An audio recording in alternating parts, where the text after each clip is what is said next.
Also in Washington, CBS News political analyst John Dickerson. John, as we look at some of the reasons here that we're seeing, whether it's a hit TV show or even personal issues, especially in the case of Indiana Governor Mitch Daniels, his wife very reluctant to see him run, it almost seems as if the reasons why people are or are not deciding to run are changing. Is there a shift? Well, there are special little wrinkles with these individual candidates, but the main reasons are still the big ones that have always been out there.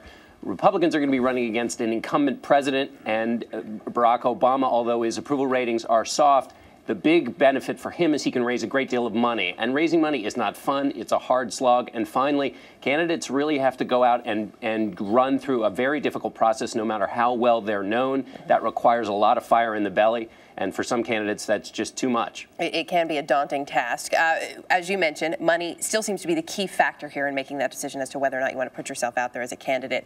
Mitt Romney announcing that in just one day he raised over $10 million. What does that do to his viability as a candidate? It helps him a great deal. This was a big muscle flexing exercise for the former governor.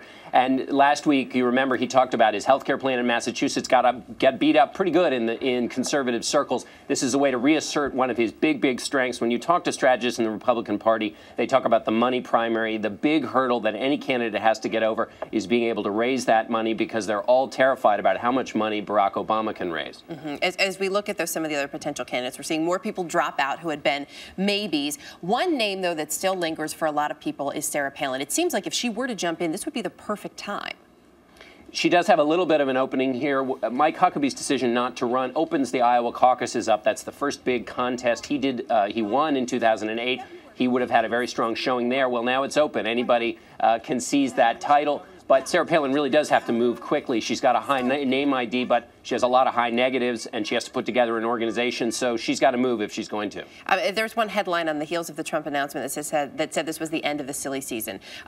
Do the Republicans seem to be really buckling down now, and are we going to see more focus in terms of the candidates? Well, yes, they are buckling down. We see some formal announcements of candidacies happening, and we are getting towards the end of the confusing stage here.